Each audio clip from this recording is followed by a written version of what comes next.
I'll go ahead and start asking the questions that I wrote down that I was facilitating a mastermind not too long ago, and I did ask these four questions to everybody in the room. And so they were thought-provoking questions. And so I'd like to send the first one out to you and let you go ahead and answer this question. What is your biggest challenge right now? What is your biggest challenge? Um, that was a big deal. We probably spoke on that for probably 15 or 20 minutes. There was a room full of about 20 or 30 though. Okay, so but what is your biggest challenge in your business today? What is the biggest challenge? Who can start us off? Okay, I'll just ask you, Amanda, what's your biggest challenge? What is the biggest challenge you have today? I'm in an interesting position to where I have a lot of opportunities. And so I want to take advantage of all of them. And I want them all, I see the vision of where they could be, but I want them to all be there now. So I think patience is probably my biggest challenge, but I'm on the right track. I just, enjoying the process is a challenge for me. So when you say a lot of opportunities with your team or with the real estate business or other opportunities over here, over there, up there, over here, back there, over here, They're that are all just kind of, basically they're all real estate focused. So I do traditional real estate and then I work with hedge funds and institutional buyers. So I have like a guy who wants to sell 600 houses and 450, like big stuff.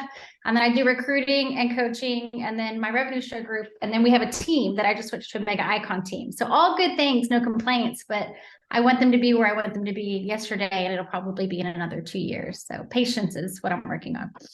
that is a big deal, is that patience, because I think everybody that I know that are just really high achievers and driven and just going after everything as big as they can go after have really doesn't have a whole lot of patience. I mean, on your disc, what are you? I mean, I'm an ID, so I have no patience. I mean, my third thing, my disc there is like zero. I'm an IC. So I have the Nice. plan, I have it all broke. I have a spreadsheet for everything, which helps, but yeah, not true. I haven't met another IC yet. So if any of y'all are, let me know. Yeah, not that many ICs. Usually the SCs, stick to, that kind of goes right there together. The DIs and IDs are together. Do I tell you who I've met sometimes that are really tough to deal with, and that's DCs.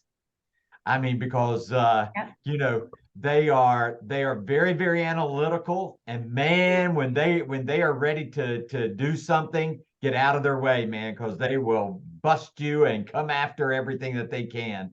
They make So great escrow officers. They're great in the title company world, but not in traditional real estate. yeah.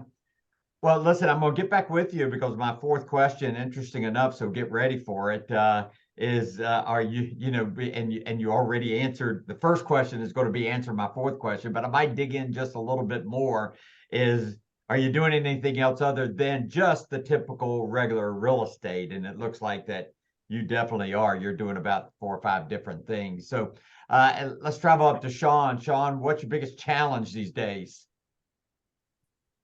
To be honest with you, I mean, I'm really rebuilding my team. So there's all kinds of extenuating situations that happened in the past, but so I'm building right now. So really finding quality and creating, kind of the same structure that I had in the past. And along with that, really it's retention. Getting them, up to par, and then holding on to them. That's the biggest challenge for me. Well, something, I think that's interesting because, I mean, again, I go back to Amanda about patience there. I mean, because, that you do have to have a whole lot of patience to wait, knowing that it's going to take 2 years to get to where you really want to be, and wanting to do it in a year or 6 months can really mess you up if you go too fast, I think. However, retention, that's a very interesting question. You know, uh, you know, how about the rest of us talk about that for just a moment before I go and ask anybody else about their challenge right there? Because I think that is something that maybe you can help Sean with. Maybe you have the same kind of challenge. I don't know. What what is one of the takeaways that we can say to Sean about retention? How do you hold on to your people? How do you take care? Is it taking care of them? Is it loving on them? Is it giving them something? Is it what is it that you can what is it that you could say that you can help Sean with on retention? Who's first? All of you look like you were getting ready to say something, and then when I asked the question, go ahead and say it. Oh, okay, Jennifer, help me out. Help Sean out a little bit. Yeah, so I think for us, we have about 40 agents. Did she freeze on me, or am I frozen? Yeah, no, I think it's her. Oh, we're moving up from 40, and I think is my Wi-Fi okay? Can you hear me? Start over there, Jennifer. You said you had 40 agents. That's where we caught you, and then you. We keep our producers. We don't have any issues keeping our producers. It's keeping, like we bring on a lot of new agents because I think that's how you find the unicorns. That mentality of, I don't bring on new agents. I don't want to do, I get it. It's a lot of work. We have our own boot camp. There's just a lot of support. However, that's how you find those unicorns, and they love the culture. They love being celebrated, and we make a big deal. We post like number 1, number 2 agents every month. Who had the most considerate or caring, closing gift? We do, if you do 4 deals a month, we give you a car payment up to $800 for the month. And we post that into our team group. So we do a lot of loving on agents, celebrating them. If they get a positive Google review for our team, we post that as well out publicly, like client testimonial for some. Awesome. Come on back. That was good, Jennifer. Come on.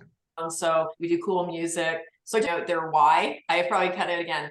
Knowing their why, right? And then you go outside of the box to help find ways to help them to that, right? And be a part of their life.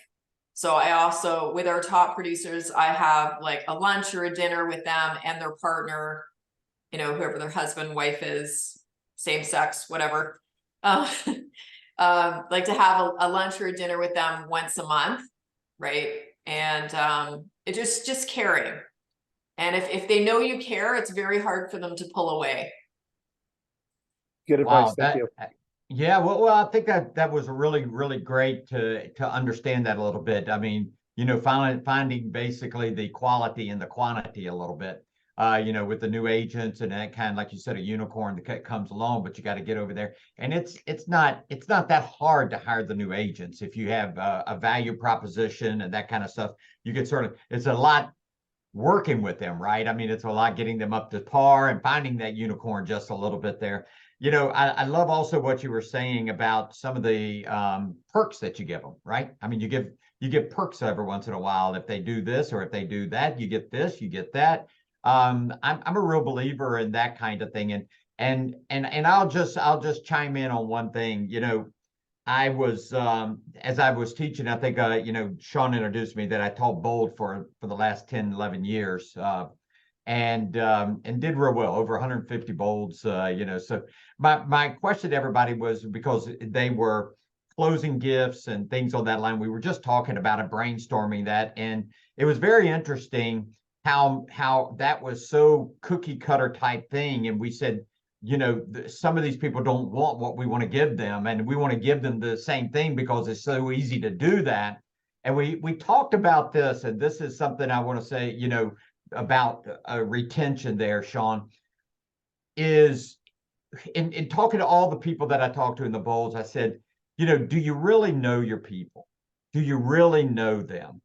And somewhere around the 6th step, because I wore a certain pair of shoes all the time. I'm a runner, and I wore these tennis shoes. Red shoes were my brand. I would wear a suit and then red shoes, and everybody knew that I went to this one place. So, and I'm gonna tell you that. So at the very end of every bold, I would say, okay, so here's what I want to ask you. Do you really know me?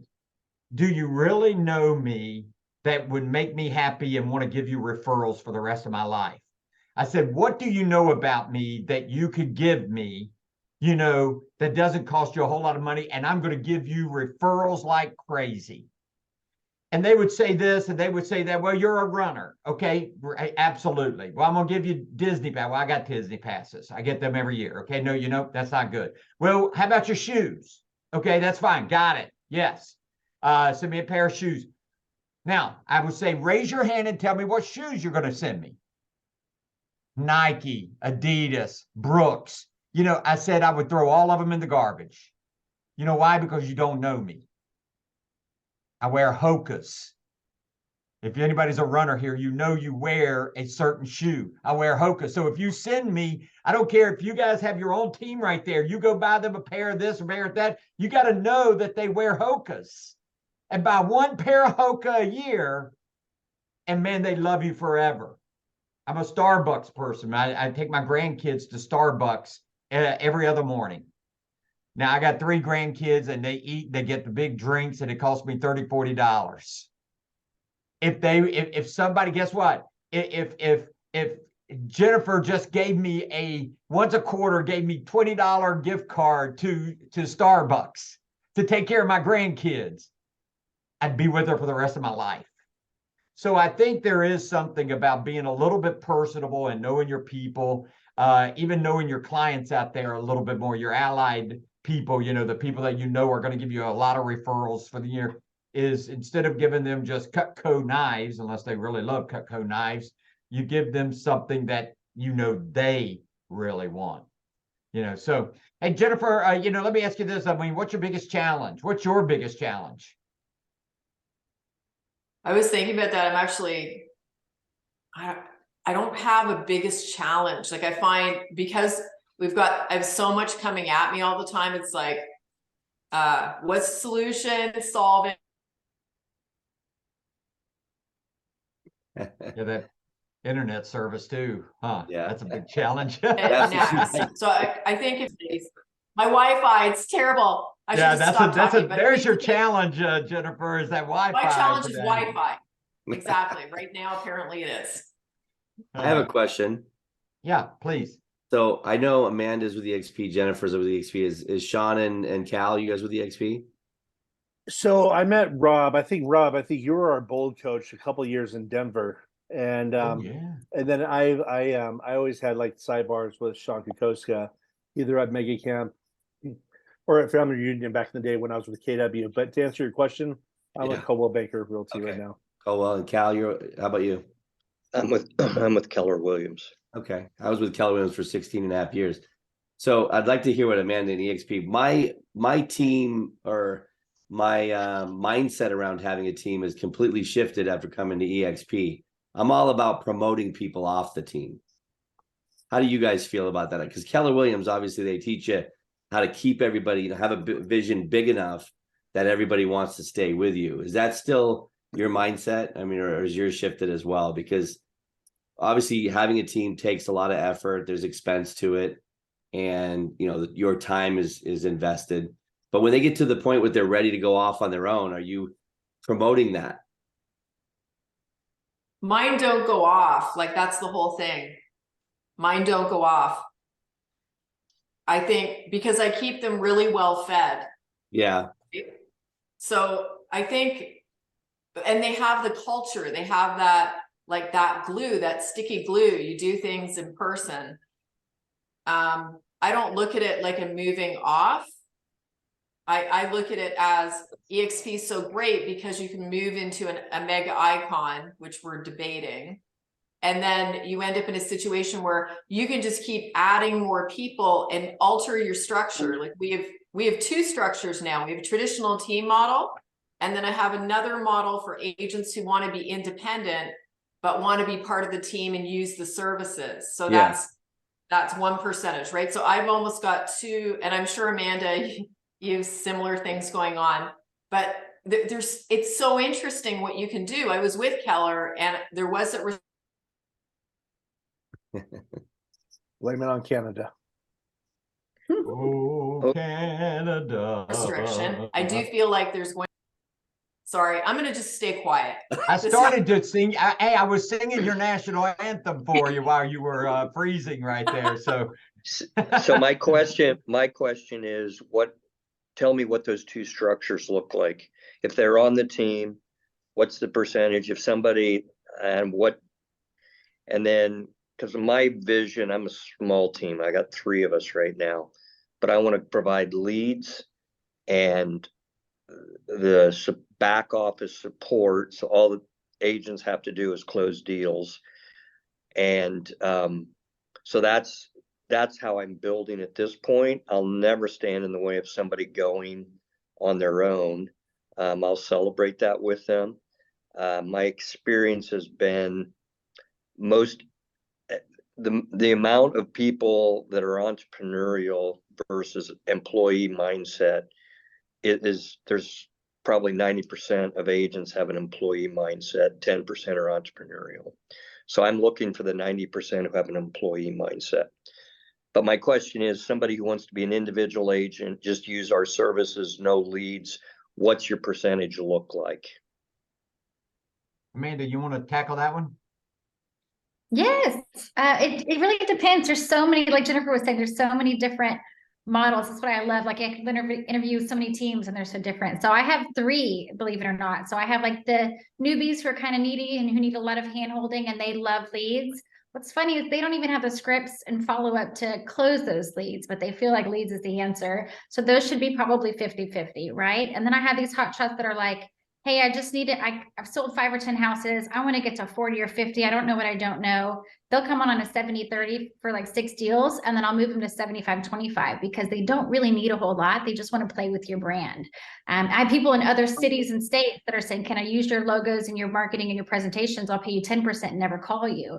So you have all kinds of options. I think the problem that we get into is 10 years ago, leads was the reason people joined teams. And now people are joining teams for the culture, the community, the systems, the back end, the TC, the leverage. They don't know what they don't know because they just went online for 7 days and got their classes. And so instead of leading with overhead, I think if you really lead with systems and mentorship and that community, you won't spend hardly any money and you'll be making a lot. So lots of options for sure. How many people, Amanda, do you have in your total team?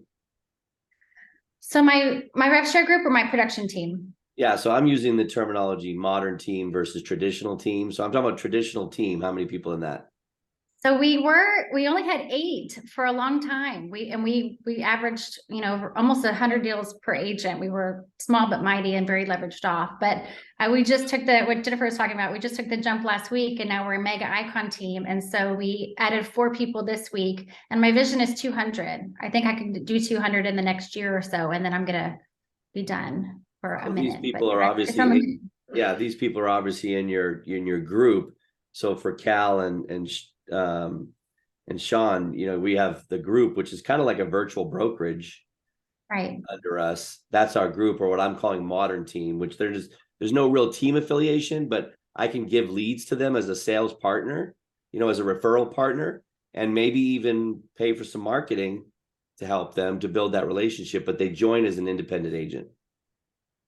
And basically you do weekly masterminds or what? So they're looking for the connection and the learning to be as part of that.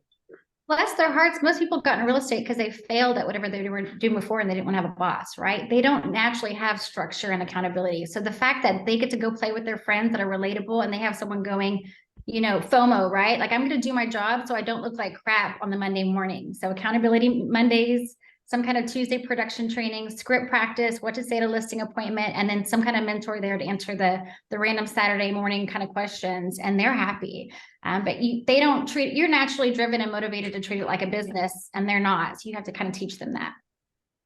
Right. At EXP, what you're doing, I wouldn't be sharing commission percentages with you. Like, let's just say I want to join in your icon group. And what you're going to get out of that is something from the company, I'm assuming, or what would I be paying you if I was joining your team as just an independent agent, having my own team and just joining EXP, but I become part of your group. Yeah, if you're in the revenue share group, you don't pay that upline anything. It's just an Zero. added benefit. Yeah, which is Yeah. awesome. And like Sean was talking about, what's really cool is when you bring on team members, you hope they supersede you because they're still going to stay in your revenue share group and they're going to grow like crazy rather than you just trained your competition. So that's that for me, having a team, that was a big tweak. I was at KW for 7.5 years and I was like, what? I still get paid if they outsell me? Like, this is awesome. So Yeah, it's or they leave different. the group. Like you get Right. people that join your team and they're not being productive, they're not coachable, they're not doing. You promote them off the team. You know what? This is just maybe not the right fit for them. So you help them self-discover they're not their right fit. You give them a promotion. It's called leaving the team. But they're still in your rev share group, so it's a positive. Well, I think that's I mean, what a great you know, talk here. I mean, Cal, did you get you think you got a little bit of your question answered there? You know, I know you had that question there, and you think you got a pretty good answer out of that? Yeah, I got things to think about. Yep. Okay. Well, again, and by the way, if you certainly don't know how the system totally works, I mean, tomorrow I know that Sean does a talk, an event on breaks it all down for you. And Tim, I think is Tim still on here? iconcoaching.com/events. Yeah, there you go. I don't know if you could put that over there in the chat. I'm still here. I'm one Okay, of Sean. I'm one of Sean's coaches as well. So it's Oh yeah, absolutely, absolutely, Sean. I know Rob. We met once. We haven't mentioned. Yeah. Well, you know something. Okay, so Sean Paul, I knew I remembered you. Yeah, Okay, from Monday. So it was Denver. Cal, how do I know you? Where are you from? Lancaster, Pennsylvania. Lancaster, Pennsylvania. Okay, and Amanda, where were you when you were with KW there? KW Metropolitan, Houston, Texas. In Houston. Okay. Okay. All right. Well, again, I knew I saw something. I've been all over the place, for goodness sake, and everybody's face looks familiar. Okay, so I appreciate everybody having this conversation about, you know, your challenges and things like that. Let me bring something up. What are you doing? I think this is a great question. What are you doing today different than you did when the market was hot a couple years ago? Man, you know, a couple years ago, man, you could just, I mean, bam, bam, bam. I mean, and it was multiple contracts. You know, I got to tell you, as a real estate agent, 35 years of the business, I love this type of market a little bit more than I did, you know, the market where you have 50 contracts in on, and you watch those poor buyers out there that just are, you know, taking their checks out and saying, man, I'll pay $50,000 over the asking price, you know, give me, you know, do this, do that. I saw that happen one time back in 2002, whenever I was a manager for a company, and they were doing the same thing back then. What are you doing different? What are you doing today different? And how did you have to adjust and pivot and shift during this shifting time versus the time that we had before? I think that's a great question. What are you doing different? What are you doing different today? Man, I tell you what, Alexander, good to have you down there. I mean, you know, you're down at the bottom of my screen. I guess that's why I said down there. You look comfortable. You know, what are you doing different? What are you, you know, I know you just came in and you're like, oh God, man, Rob, you had to call on me. What are you doing different today that with your team and what you got going on in real estate than you did 2 years ago or 3 years ago? Yeah. Thank you for having me. My focus is actually agent attraction. I'm an icon agent and full in sales. What I do different, I would say, if I was to continue having an increase in production, I would just go all into other lead source generation systems. I mean, so far I've been leveraging systems like Redfin and Street Easy, and as well as organic outreach to my own sphere of influence through KB Core. And if I was to try to scale my business in sales, I would definitely invest more into lead generation systems through KV Core. I know we have a lot of options available, such as buy a lead, sell a leads through KV Core, and that's what I would invest in. Okay. Amanda, I'm gonna go different sections that I see on my screen here. What are you doing different now? What adjustments did you have to make from multiple contracts like we had? I mean, just insane, to now we're having to we're able to negotiate just a little bit better. It's kind of fun, right? Now we have a chance to actually get some buyer leads off of our listings. I'm enjoying it. I guess technology and doubling down on what's working. I feel like people during COVID didn't have to follow up with their database or love on their sphere of influence or go back to the basics. People who have been in this business for longer than 5 or 10 years, they're like, oh, this is normal. Like, this is what it is to be a realtor. So I think just going back to what we did 2 years ago, and this is going to sound awful. I hate that this is recorded, but this isn't really the market traditionally overall average that you're going to teach an agent how to go from selling 40 houses to 80 houses, right? It's just, if they can just retain their 40 houses, it's probably a good thing. And so this year we're kind of shifting, which is the first time in 15 years, to playing with the 80%, going, how can I just help you sell 5 or 10 houses? And how can I get 10, 50, 20 of you to sell 5 or 10 houses? Let's play the volume 80% game for this year, maybe the next year, and then we can cherry pick and shift whatever the market shifts. So just if deals are going, I guess you're getting less deals per agent, we're going to just add on more agents and train them and teach them how to play locally rather than just depending on the internet. For the whole team, for the whole company, for your whole business, right? You're adding more people because you know that it's less. Is that what I heard? I mean, I'm trying to grasp a little bit there, because I mean, you're saying 2 years ago they were doing a lot more business. Today they're not doing as much. For my traditional production team, right now we have 8 plus 4, now we have 12, but hopefully we'll have more. So I'm scaling, I'm creating a team of maybe 50 hopefully by summer. And so if those 50 each sell 5 or 10 houses, that's great, rather than me teaching an agent to go from 40 to 80. But with that said, we're still teaching them how to go from 40 to 80. But if the market isn't great, it's okay, because them and their 5 friends will still help sell those 80 houses. So betting on volume, it's different. Okay.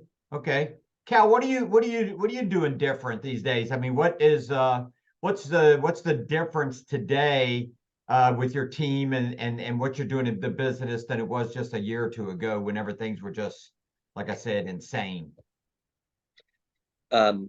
We've invested in our infrastructure leverage. I hired an ISA. We have a marketing person, we have a transaction coordinator. So we have one admin basically for each agent. I mean, a 1-to-1. So, and we need to add more agents. So the ISA is making anywhere from 25 to 30 contacts a day, setting appointments. And that's all, that we were not doing that previously. We were just picking the low hanging fruit. Cal, is your ISA in-house or out of the country? Yes, and we think we hit a home run. 20 years in the news business, 10 years in the hospitality industry, and she's better than all 3 of us agents on the phone. That's awesome. Yeah, I just wonder sometimes. I mean, how many of you all have ISAs? I mean, how many here have ISAs? Amanda, Jennifer, Sean, Alexander, do y'all have ISAs? I've had, but currently I don't right now. Okay. How about your ladies, Jennifer and Amanda? Y'all have ISAs? No? Yes? I think her Wi-Fi is still struggling. I think Jennifer does. I do. Okay. Can you hear me? Okay. Well, no. Oh, it's that's gone. okay. Can you hear me? Yeah, we can hear you. Okay. Yeah, I do. I have I have an ISA. She's been with me 5 years, and then I have her hire other ISAs.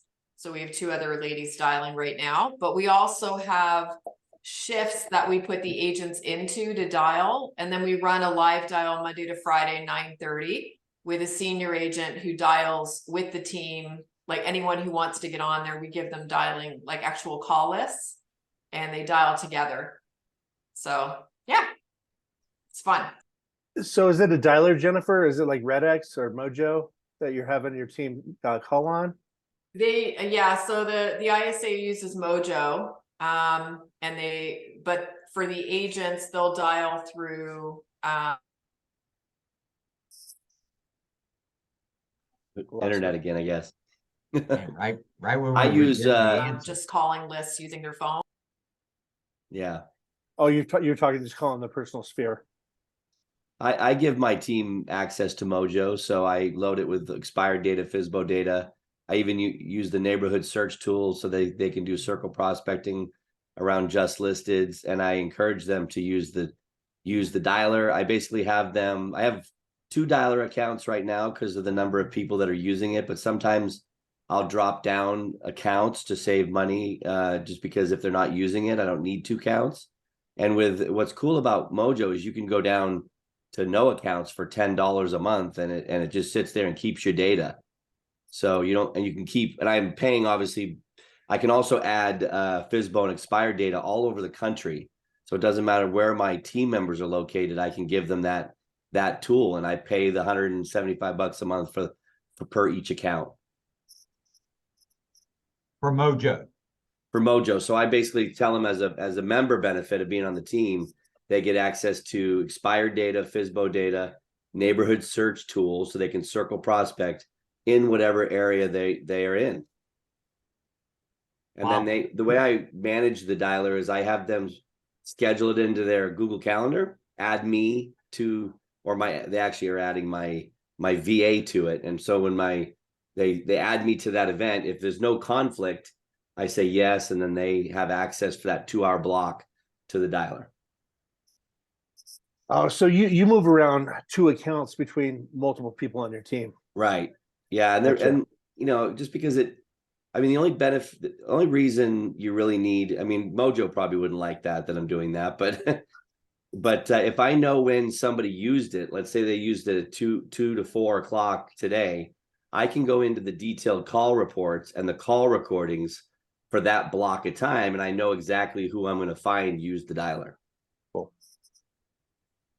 Well, that's interesting. Again, to break that up and say, okay, you have a 2-hour window here to use it, and then you have a 2-hour window here to use it. So you better figure out your, lead generation time. You have a 2-hour, you have a 2-hour, and you can have, 3 or 4 people, dialing for dollars on that day. Yeah, that's in the that's pretty database, I've been collecting expired data since 2013, I think. Mm. So I have like 300,000. I'm in Los Angeles, so we have a lot of expireds, and it's in a 60-mile radius of LA. So it gets down into Orange County. I added a separate area for Orange County because that person, and I have somebody in Laguna Beach, Huntington Beach, and obviously they're only an hour, 45 minutes from San Diego. So I'm getting all the way down into San Diego. Wow. Okay. So there's some ideas there for you, everybody. That's a few more type things that you can, grab a hold of.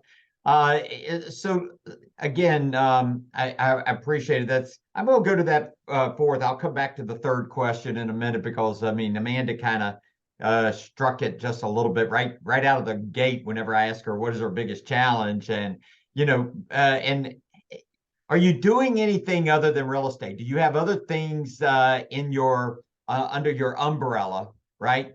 That you are working on. I know somebody has a big team, but they make more money out of Washington D.C. and they make more money out of their company under the umbrella of flipping houses than they actually do, selling houses. So let me come back to you, Amanda. Tell us a couple of the things that you're doing. You were saying you were doing some other things, and I find that very interesting that you're diversifying just a little bit.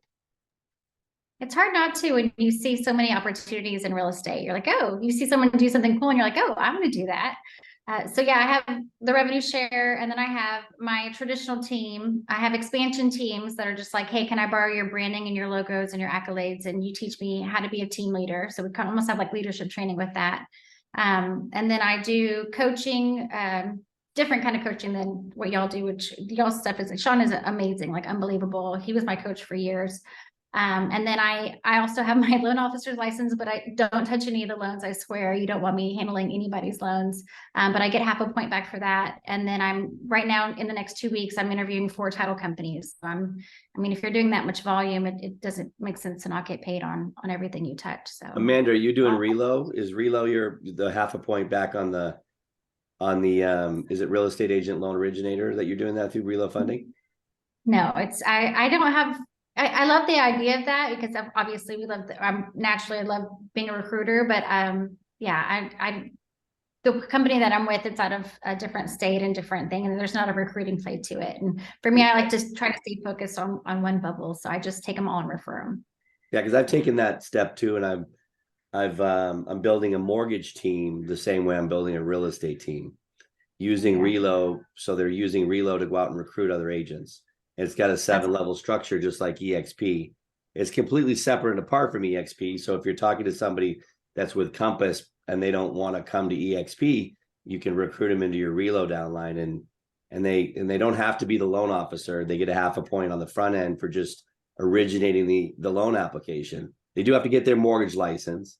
That's the only barrier of entry, but then they can recruit.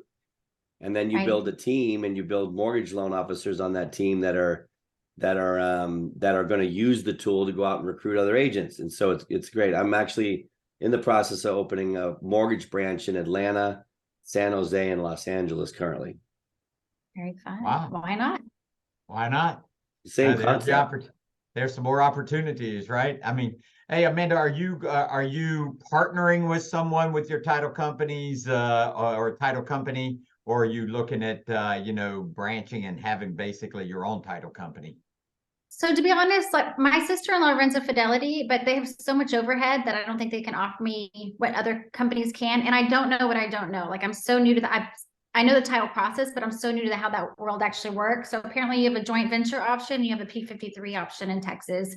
And I have no idea, but by next week, hopefully I will. I have a few people flying in from different states that are meeting with me to pitch me. So we'll see.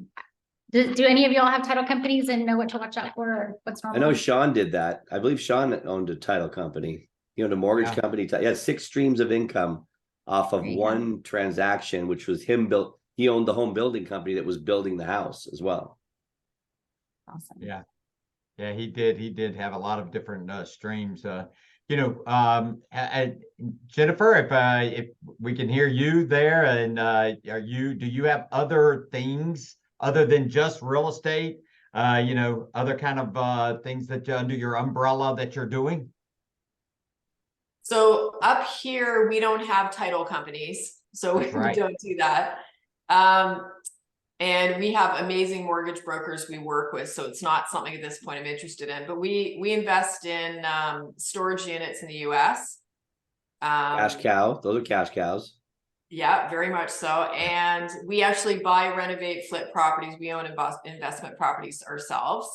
So yeah, it's so fun, right? It's the cool thing is real estate, it just opens the door to so many other opportunities.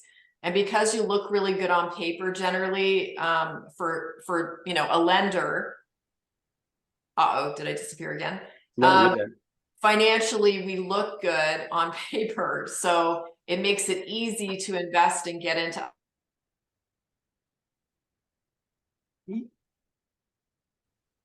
Okay.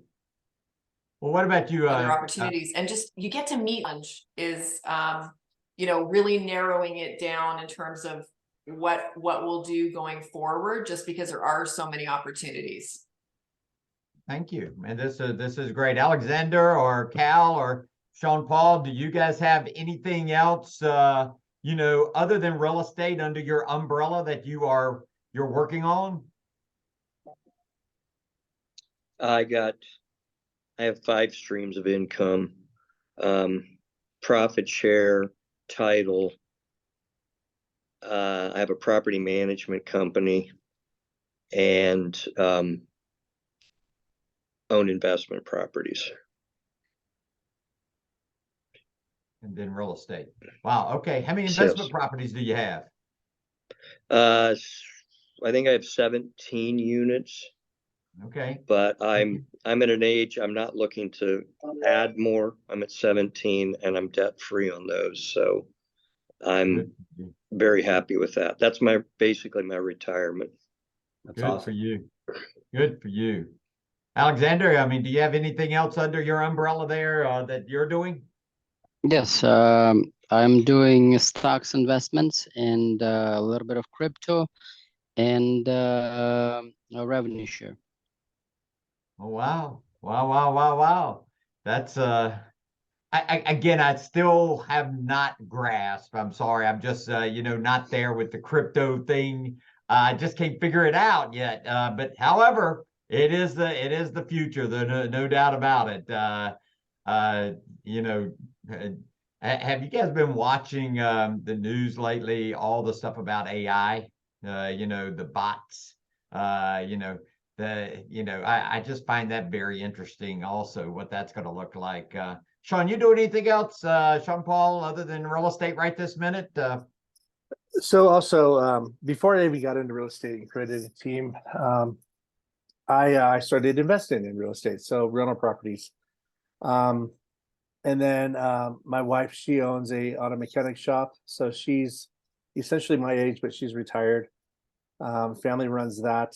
I'm a part of an organization that also is investing in storage facilities, and a big thing right now that that the investment organization really is now focusing on, especially now because of what's going on with real estate, is a lot of different conversions of different real estate buildings into storage facilities.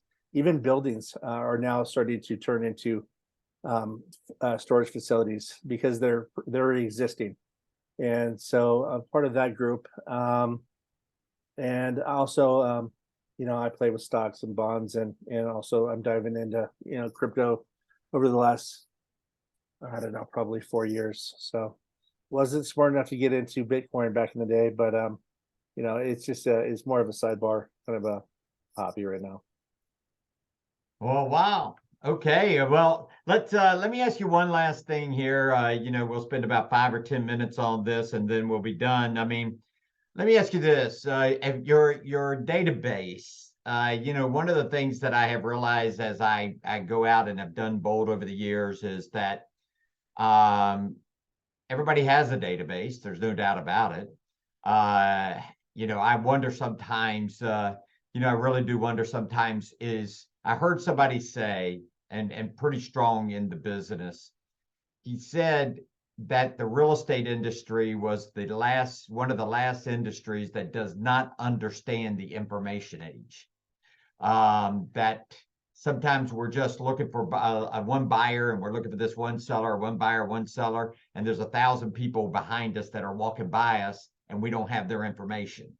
And the question is how can we get those information and then be able to do some kind of a campaign to those folks.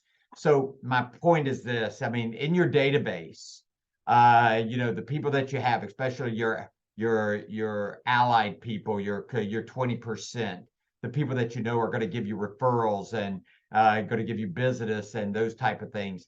What kind of things do you do for them? We talked earlier about maybe some of the things that you did to have retention for the people that you have coming on, the buyers, your buyer agents, or your listing agents. What do you do to keep retention to your top 20% of your database?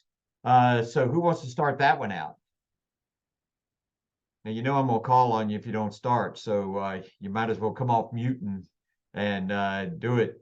Cal, what are you doing? I see Cal smiling. You got me, Cal, with the smile, man.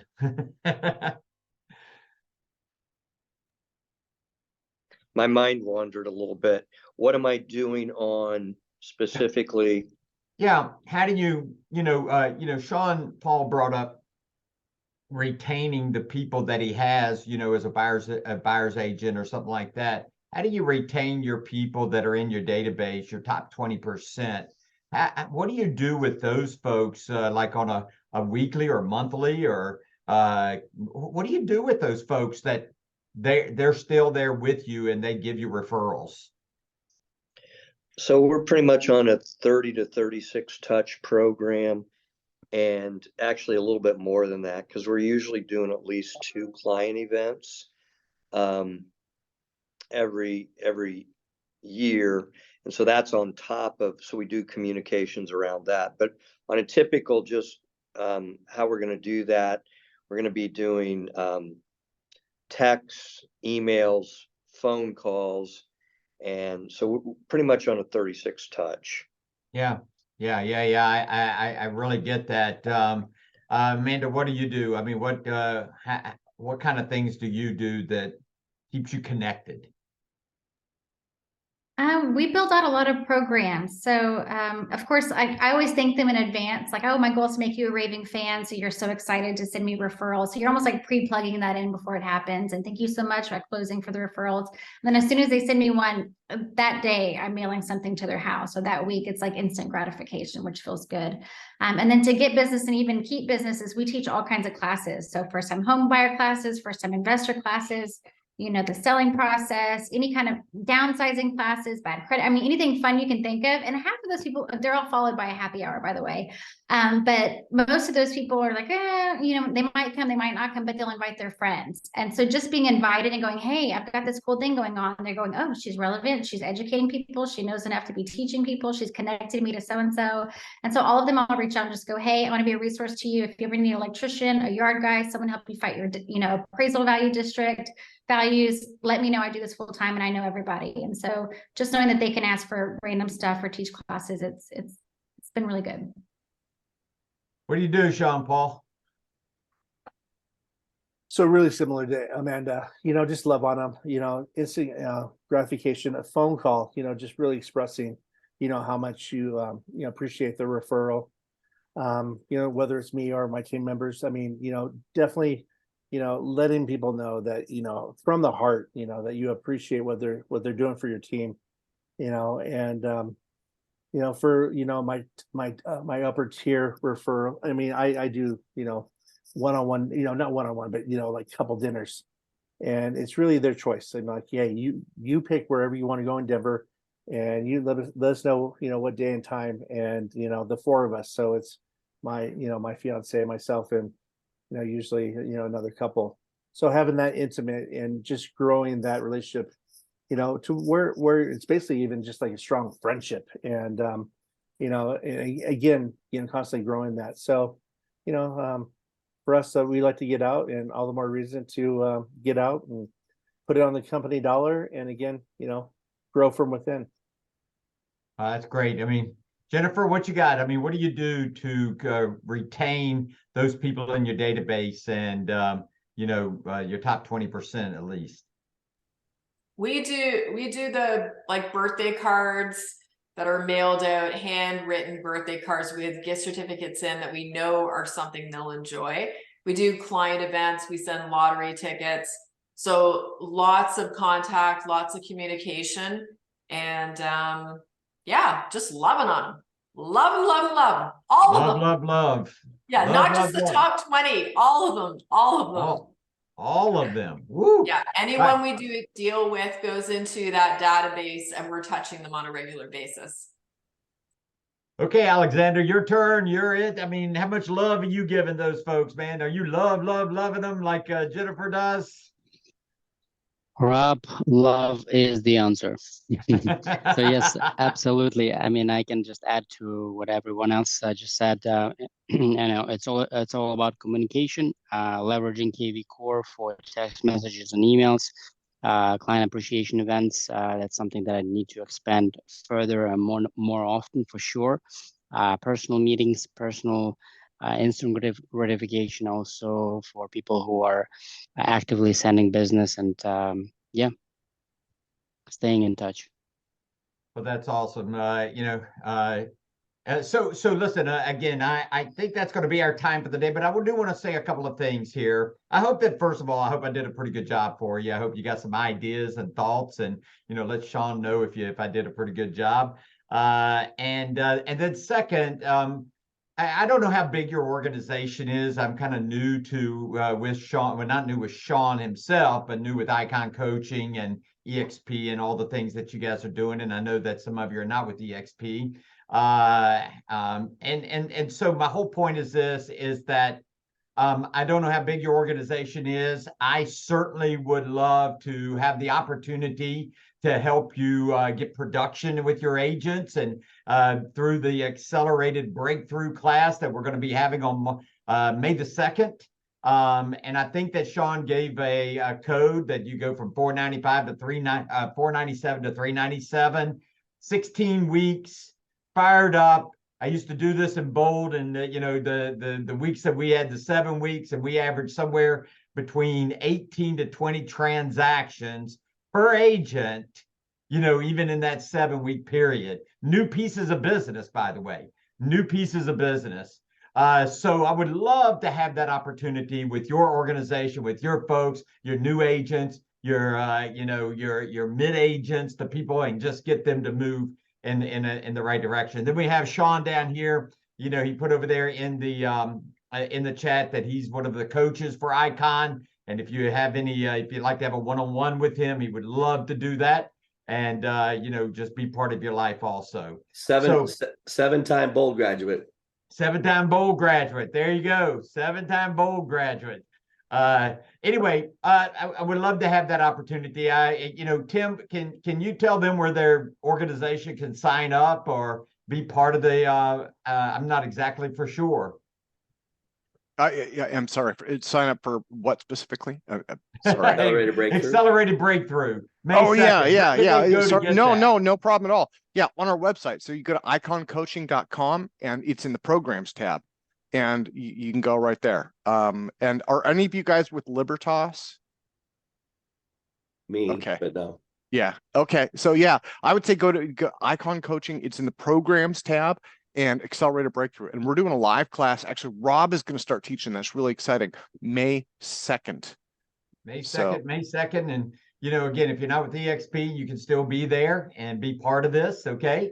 And, but again, if you're the rainmaker, if you're the team leader, if you're the person for your organization, certainly would like for you to do something there. If I need to do a video for you, or I think Sean and I have a video that we could send over to you. I think Gene Fredericks is also, doing one, with me. He's already done one with me, and he's putting it out to his organization. So again, really appreciate every one of you today, and I trust that you got something out of this. And have a wonderful weekend. By the way, I'm running this weekend. Running the springtime Disney race. 5K tomorrow, 10K Saturday, 10-miler on Sunday with 3 of my grandkids. That's pretty cool. That's awesome. That is awesome. That's awesome. Pretty cool. All right, guys. See you later. See you later. Bye-bye, guys. Thanks, Rob. Bye-bye. Thank you, Rob, for everything.